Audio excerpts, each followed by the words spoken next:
So it was a dramatic thing today when the chairman of the very powerful Intelligence Committee in the Senate stepped down from his chairmanship. It was all the more dramatic for it to have happened because the FBI executed a search warrant and seized his cell phone from him at his house. The seizure of Senator Richard Burr's cell phone is apparently part of the FBI investigating him selling up to $1.7 million in stock in mid-February, when nobody was telling us, the public, about how bad the coronavirus pandemic was about to get, when Senator Burr himself was assuring the public that everything was going to be fine. But his Intelligence Committee was receiving daily briefings on how bad it really was, and then he dumped his stock. So him giving up his chairmanship of the Intelligence Committee amid this FBI investigation into what he did, that's a very, very dramatic thing.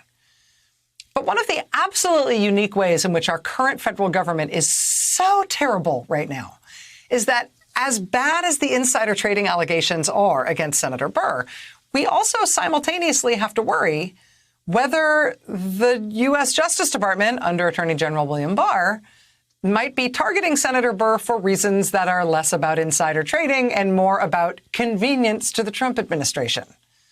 I mean, Senator Burr, you will recall, has led the only functional bipartisan congressional investigation into Russian interference in the 2016 election. His committee's findings have supported the intelligence community's conclusions that, for example, Russia interfered in the 2016 election to support Donald Trump's candidacy. That's something President Trump continues to deny, as recently as an interview that aired this morning. More to the point, though, Senator Burr's committee is set to release its final report on the Russia issue in coming months. And that installment, that last installment we're expecting, is on, quote, possible coordination between the Trump campaign and Russia. That's what Burr is working on right now. But he's had to step down as chair of the committee. It's crazy that we have to think about these things in these terms. But given this Justice Department and this Attorney General and the way he has treated the criminal law as something that is to be applied at will purely to serve the president's interests, when we hear that the search warrant for Senator Burr, chair of the Intelligence Committee, would have to have been approved at the highest levels of this particular Justice Department, we have to worry about it. Governor, one of the things that's happened in states that don't have as many cases as New York, and nobody has had as many cases as New York. But in the heartland of the country, we saw states and counties, even municipality, cities that didn't have very many cases, but then did have very large outbreaks, hundreds and hundreds of cases that were associated with specific workplaces. And it's mostly been these meat processing plants, places like South Dakota and Iowa and Minnesota and Nebraska. And there doesn't seem to be a standard in terms of how those outbreaks get handled, how information around them gets handled, how they get ultimately contained, how communities can prepare themselves when that sort of thing happens in a workplace. You in New York now have a food processing plant that's got a significant number of cases up in rural New York and in Oneida. Green Empire Farm, they've got 169 cases there among 340 workers. I don't feel like we're coming up with a national standard for how to deal with something like that. But as a governor who's dealt with more of this crisis than anybody else, how are you going to tackle that problem at that one food processing plant? And do you expect that it will be one of several? Short answer is yes, I do expect that. This has nothing to do with meat, right? I know there were meat processing plants. A lot of people have said, well, what is there about meat? It's not about the meat. It's not about the agricultural farm. It's about the density. It's about the gathering. It's about that size. And all it takes is one. The rule of one works, Rachel. All you need is one person who's infected in a mass gathering, a large gathering with density, and they become a super spreader. Another new term I never heard before, but now I never want to hear again. We had the first hotspot in the United States. It wasn't in New York City. It was in New Rochelle, Westchester County, suburban county. And it had nothing to do with the demographics. It was one person who was positive, who went to a couple of gatherings that had 100, 200 people at the gatherings. And now you had the hot spot in the nation. The processing plants, you have 1,000 workers, you have one who gets infected, and now it's fire through dry grass. So look, we learned the hard way here in New York, but again, go back to the facts, go back to the science, go back to the testing and the tracing, the hospitalization rate, the infection rate. We know how to isolate. It just has to be done. It has to be standardized and executed. And that's what we're doing in New York. It would be nice if we had a national standard to all of this, so it wasn't states informally sharing best practices. You know, I talk to other governors and we share information. But you could have had a national standard, and all the states then can follow the national standard. And it would have been nice if there was funding that went along with that. But this will happen in other parts of the country. I'll bet you tonight that you'll see it pop up wherever you have density and gatherings. And it only takes one, the rule of one. Do you feel like if we do have a second wave, and again, waves hit different states and different localities at different times, and New York is in a very different place than some of these other states that are reopening right now, even when they're very high up their curves and not coming down yet. I understand there's a heterogeneous experience of this in this country.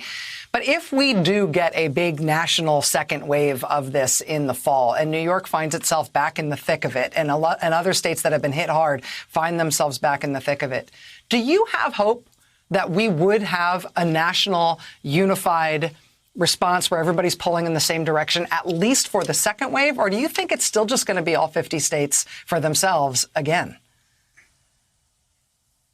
No, I don't. There's no reason to think that you're going to have a different response from the federal government.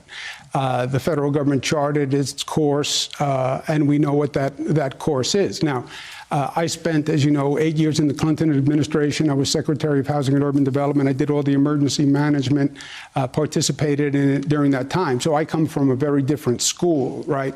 And I do believe the federal government, this was a federally declared emergency, right? That normally means the federal government is the lead agent. And I believe you could have a more muscular, more intelligent federal government's response here, rather than leaving it to 50 states, right? Today they did the CDC guidelines, as you mentioned, but how could any state really open without CDC guidelines? There had to be one national definition of what is safe. You know, safe can be defined. There are numbers. What's the increase in number of deaths, the increase in number of tests? What's the infection rate? What's the RT? What do you call safe? Come up with the definition, then say to the states, here's the definition. That's what we're doing in New York now. We have one definition of safe based on numbers, 62 counties. Okay, this is what we define as safe. Counties, you can work as hard as you can to get to that definition. But there should have been a national definition of safe that the states then had to follow. You want to call it CDC guidance? Fine. The supplies, PPE, test kits, I think that should have been handled federally. Let the federal government purchase it on behalf of the states. Why are states competing with each other? The number of tests, set what is safe and appropriate for the number of tests, and then help provide the supplies for that number of tests in that state. Tracing, what's the right number of tracers? And let's nationalize the protocol. What does tracing mean? Nationalize the training, and then let the states execute by those national standards. That's what the federal government could have done. They didn't do it. They left it to these 50 different states with no real guidance or national standard. You're right, New York, the curve is coming down. You take New York out, the curve is going up, Rachel, and they're opening. But, you know, by what standard? So I don't think that's going to change for the second wave, if there is a second wave, because that's the federal course and the ship has sailed. But of course, as you know, the shortages continue, and it's not been the same shortages of the same equipment all along. Right now, it does feel like testing really is still constrained, both in New York and around the country, by shortage of specific things that you need to be able to carry out tests and to process them. I wanted to ask you about that in light of your order to New York State nursing homes that they need to start testing all of their staff twice a week, or they're putting their licenses at risk. I know that you've sent out more than 100,000 test kits to nursing homes to help them meet that mandate. But you know that it needs to be a lot more than that. Are you confident that there will be enough tests for nursing homes to be able to do that and that they'll be able to get their hands on them? Yeah, I'm confident, Rachel, that there'll be enough tests to do the employees of the nursing homes twice a week. That's going to be our top priority because that is the top priority. That's the most vulnerable people in the most vulnerable situation. That's how we were introduced to this virus, right, in Seattle, Washington. So we can make that happen. We're ramping up testing all across the board. We're now doing more testing per capita in New York than any state in the country. And more per capita than any country on the globe. So we've been very aggressive about ramping up the testing. And we will do more. I sent 110,000 kits, but that's just for the nursing homes to conduct those tests themselves.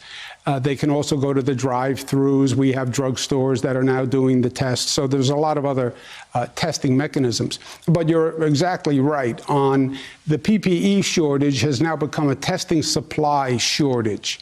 And we had a period where we went back and forth the states with the federal government who's responsible for what, and the federal government was saying the states have to test.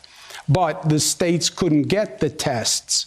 And the laboratories in the states couldn't get the supplies from the national manufacturers because the national manufacturers had an international supply chain that went back to China. I mean, you couldn't, if you wrote this in a movie, they would say you went too far. I then had a conversation with the president. We came up with a rough division of labor where the federal government is going to do the supply chain issues to the national manufacturers. The states will then do the actual administration from the laboratories in those states. But that supply chain still needs more work. We still are unprepared to do what we have to do in testing. It's a scramble once again. Now, on testing, Rachel, no one anticipated ever a testing capacity of this magnitude, right? So we're building the airplane while we're flying it, but we're doing it on a 50-state basis, which gets back to your point in the opening. Every state has to come up with the entire system to do this, whether it was PPE or now testing and the reagents and the vials. So there has to be a better way than we're doing it, but every state is doing what they can.